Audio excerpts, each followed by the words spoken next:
Bonjour et bienvenue dans Le Monde Devant Soi, le podcast de Slate.fr qui revient chaque semaine sur l'actualité politique française et internationale avec Jean-Marie Colombani, directeur de la publication de Slate.fr. Bonjour Jean-Marie. Bonjour Christophe. Avec nous Hélène Decomer, rédactrice en chef adjointe de Slate. Bonjour Hélène. Et nous allons appeler au téléphone Alain Frachon, éditorialiste au Monde, spécialiste des questions internationales. Allô ?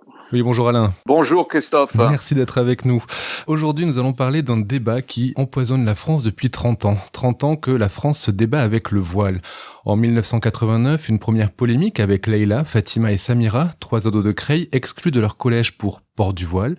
Port du voile qui sera clairement interdit à l'école 15 ans plus tard, en 2004, avec une loi issue des réflexions de la commission Stasi.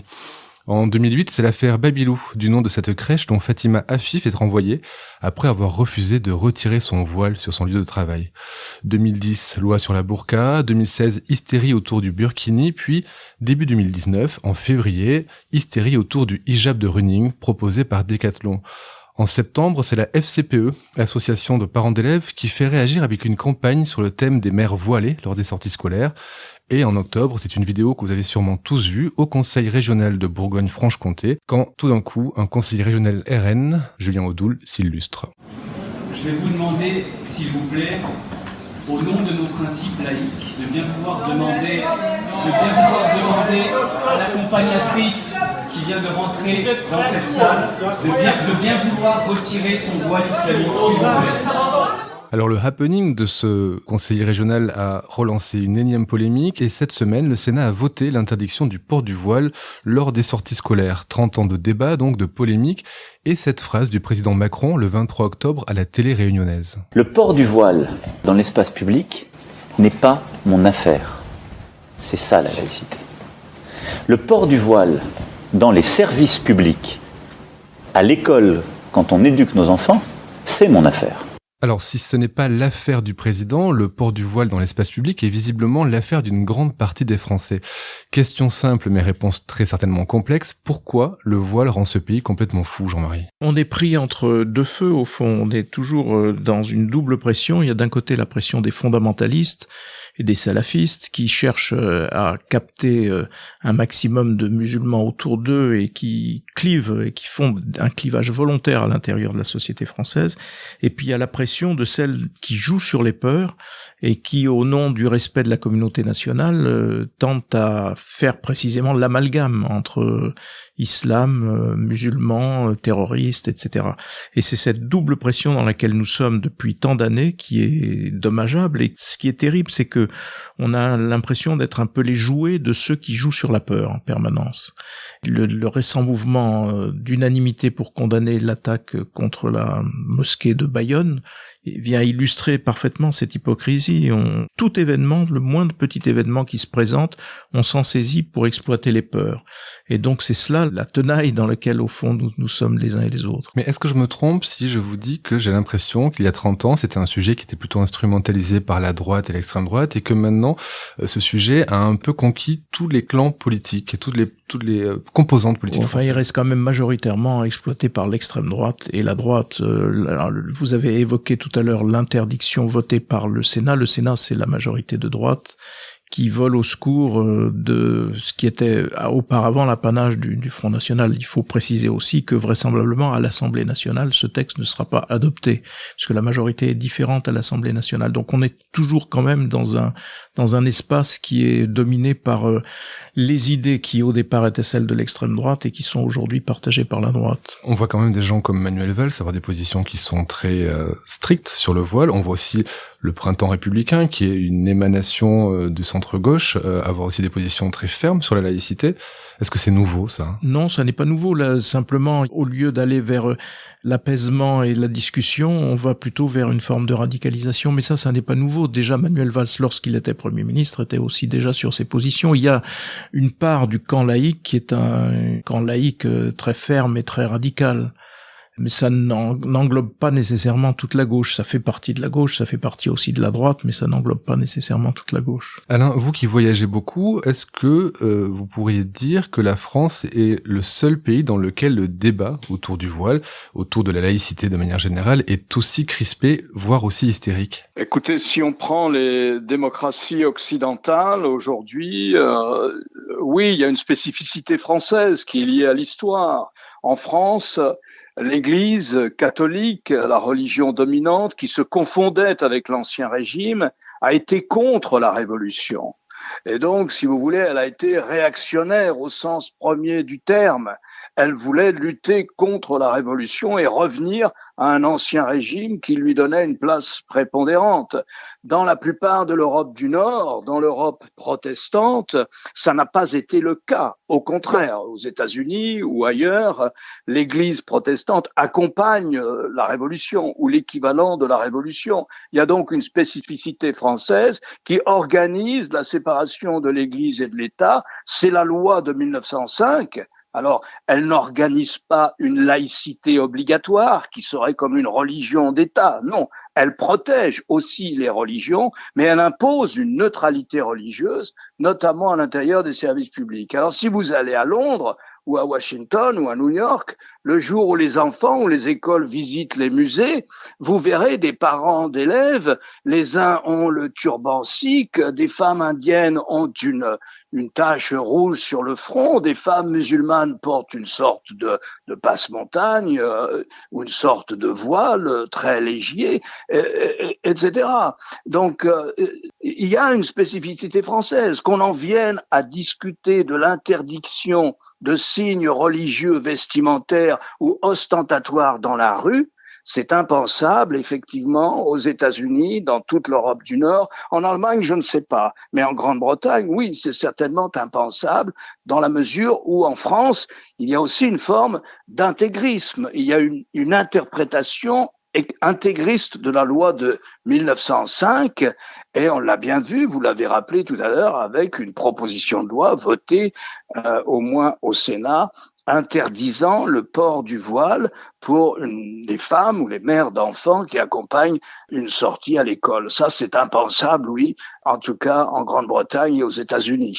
Hélène ? D'ailleurs, on voit dans les médias anglo-saxons qu'ils utilisent de plus en plus dans la presse écrite le terme laïcité, entre guillemets en italique, plutôt que la traduction littérale secularism, pour montrer un petit peu combien ils sont pantois face à ce concept-là, ou en tout cas qui pour eux est différent de la traduction littérale, il me semble. Oui, vous savez que pendant les débats de la loi de 1905, dont Aristide Briand était l'un des auteurs, Aristide Briand s'est battu contre un amendement, et il a gagné, qui interdisait aux prêtres de circuler en soutane dans la rue.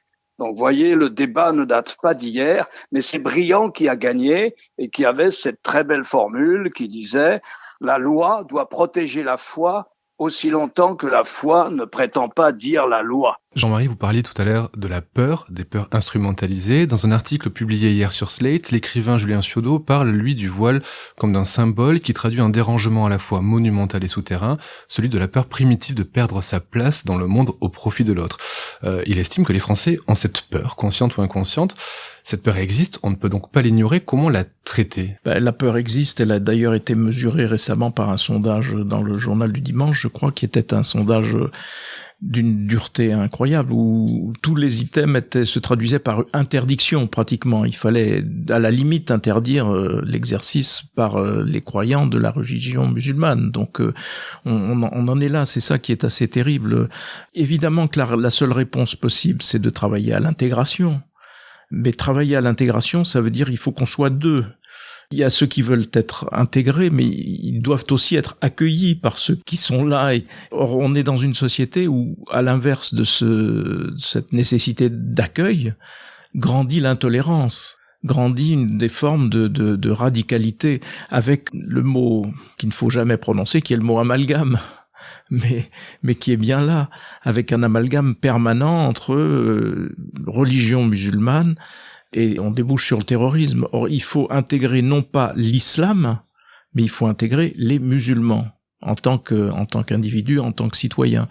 Et de ce point de vue-là, il me semble que le plan qui a été proposé par le Premier ministre pour la Seine-Saint-Denis est un petit peu le retour à la case départ et à la case dont qu'il aurait fallu travailler davantage, c'est-à-dire qu'avec un plan qui concerne l'éducation, qui concerne la santé, qui concerne la police et la justice, parce que un des grands problèmes qui permet aux fondamentalistes de s'implanter et puis de convertir à une forme de radicalité des jeunes musulmans, jeunes ou moins jeunes, c'est l'absence de l'État.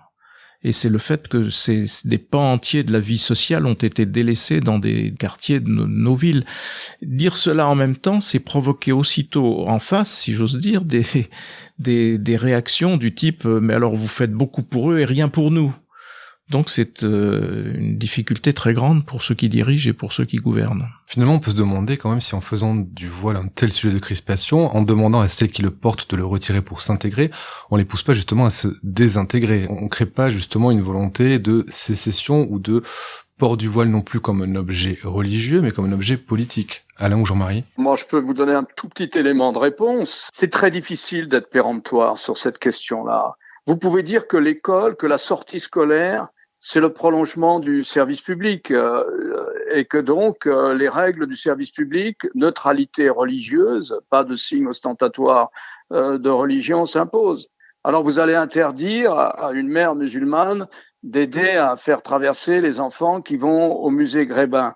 Mais si vous voulez favoriser le communautarisme, c'est idéal ce type d'interdiction. Vous la renvoyez dans sa communauté. Elle met son enfant à l'école publique de la République, où on va lui apprendre le darwinisme et non pas autre chose, où on va lui apprendre la science à son enfant. Eh bien, si on lui interdit d'accompagner la sortie scolaire, c'est le contraire de l'assimilation qui se produit.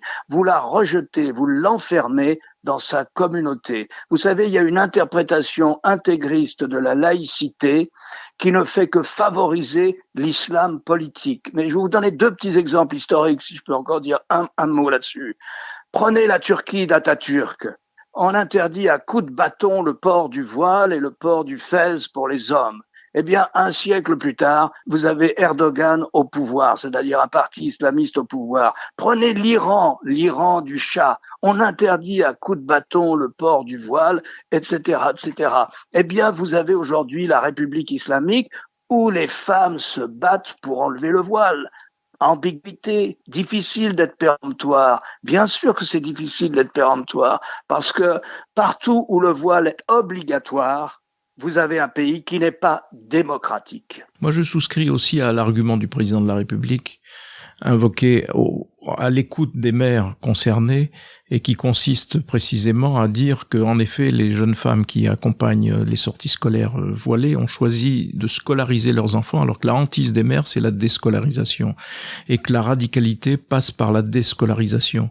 Et c'est bien cela qu'il faut éviter. Donc, le fait d'interdire aux femmes de se voiler pour accompagner les sorties scolaires, ça revient en effet à les inciter à la déscolarisation, c'est-à-dire le contraire de ce qu'il faut faire, puisque on convient que par la scolarisation et par l'école peuvent passer les vertus liées à l'intégration. Alors justement, ces propos, il les a tenus entre autres dans Valeurs Actuelles, dans l'interview de Valeurs Actuelles, Emmanuel Macron, et en ça, il est pas exactement sur la même ligne que son ministre de l'Éducation, Jean-Michel Blanquer. Oui, enfin son ministre de l'Éducation a dû s'aligner, puisque devant le Sénat qui discutait d'une proposition de loi interdisant précisément le voile dans les sorties scolaires, le ministre s'est opposé à cette loi et s'est aligné sur les positions du président de la République. C'était normal, il a simplement fait une faute au départ, me semble-t-il, qui consistait à exprimer un point de vue personnel alors qu'on demande à un ministre le rappel de la loi.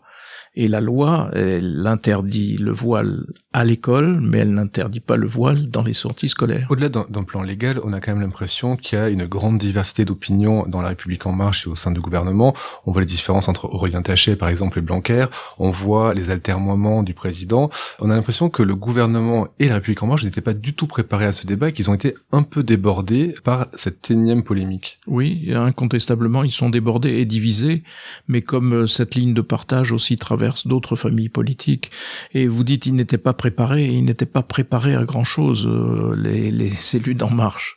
Donc ils apprennent en marchant, si j'ose dire. Donc ce n'est pas très surprenant. Non, là, le tort du ministre Blanquer, ça a été d'exprimer encore une fois une opinion personnelle quand on attend d'un membre du gouvernement le rappel de la loi telle qu'elle existe. Et de ce point de vue-là, la mise au point du président de la République me semble suffisante et suffisamment claire. Ce qui n'est pas le cas dans tous les domaines sur cette question, mais sur le distinguo qu'il fait entre le communautarisme qu'il faut écarter, bien sûr, et l'exercice par les croyants de leur religion. Cet exercice est garanti précisément par la loi de laïcité. Donc ces mises au point présidentielles, pour ce qui me concerne, me semblent très claires. Alain ? Moi, je constate une chose dans les sociétés. Vous pouvez pas chasser le religieux d'une société. Vous pouvez pas chasser la spiritualité, parce qu'elle va revenir à ce moment-là de manière absolument pathologique. Moi, je comprends que la majorité ou tel parti ait du mal à trouver une position fixe et simple sur ces questions-là, parce qu'on est face à des ambiguïtés. Naturellement, vous pouvez dire, et c'est parfaitement concevable, que le voile est un signe de soumission et que les hommes dans l'islam ne sont soumis à aucune contrainte vestimentaire, alors que les femmes le sont. Vous pouvez dire que c'est un signe de soumission, et vous pouvez comprendre que bien des Françaises imaginent que cette tolérance à l'égard du voile est une manière de régression par rapport à toutes les batailles qu'elles ont menées depuis 1945 pour arriver à l'égalité des droits avec les hommes. C'est tout à fait exact. De même qu'il me semble exact de dire que d'interdire à une maman voilée d'accompagner la sortie scolaire au musée, c'est la rejeter dans la communauté et favoriser le communautarisme. Alors moi, je pardonne volontiers aux partis politiques ou aux responsables politiques qui n'ont pas les idées très claires sur ces questions, parce qu'elles sont ambiguës en elles-mêmes. Elles portent l'ambiguïté, comme l'est souvent la vie. Les lignes de fracture, il n'y en a pas que dans la majorité, il y en a aussi chez les féministes. Hélène, on assiste à plusieurs prises de position différentes chez les militantes féministes à propos du voile. C'est vrai que c'est une ligne de fracture vraiment très marquée. Donc en gros, d'un côté, on a des féministes qui considèrent que le voile est un signe d'oppression, un signe de soumission de la femme, et donc que c'est par essence complètement incompatible avec le féminisme. Et de l'autre côté, on a des féministes qui sont sur la ligne plutôt de dire mon corps m'appartient, j'en fais ce que je veux. Donc être émancipé, c'est pouvoir faire ses propres choix, y compris le choix de porter le voile si on le veut. Du coup, dans la première catégorie, on a plutôt des féministes qui sont dites universalistes, ou pour leurs détracteurs, c'est le féminisme blanc et bourgeois.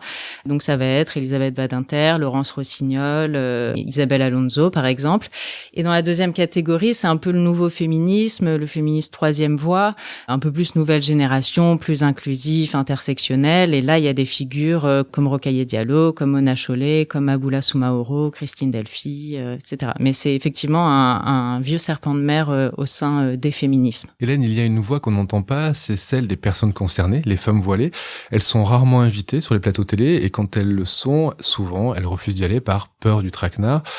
Il y a une journaliste qui est allée à leur rencontre et qui en a tiré un livre. Ouais, c'était il y a quelques années, déjà en 2015, je crois, c'était la journaliste Faiza Zerwala qui avait fait paraître aux éditions Premier Parallèle Des voix derrière le voile, et elle avait compilé, c'était un travail de plusieurs mois, peut-être même de plusieurs années, 10 témoignages de femmes qui portaient le voile. Et ce qui était vraiment intéressant, c'est qu'elle montrait que déjà c'était des femmes d'âge, de statut, de trajectoires différentes, et aussi elles expliquaient vraiment le cheminement qui les avait amenées chacune à porter le voile. Donc par exemple, certaines s'étaient mises à le porter vraiment à un âge assez avancé au bout de plusieurs années, et ça avait le mérite de vraiment faire comprendre que la femme voilée, c'est pas un bloc comme ça indifférencié, et que c'est des parcours individuels et choisis. Je reviens justement à l'article de Julien Ciodo paru hier sur Slate qui parle du voile, mais il faut parler des voiles et des femmes qui portent le voile pour essayer un peu mieux de comprendre les motivations, et qu'il est très compliqué de parler d'une population d'un seul bloc.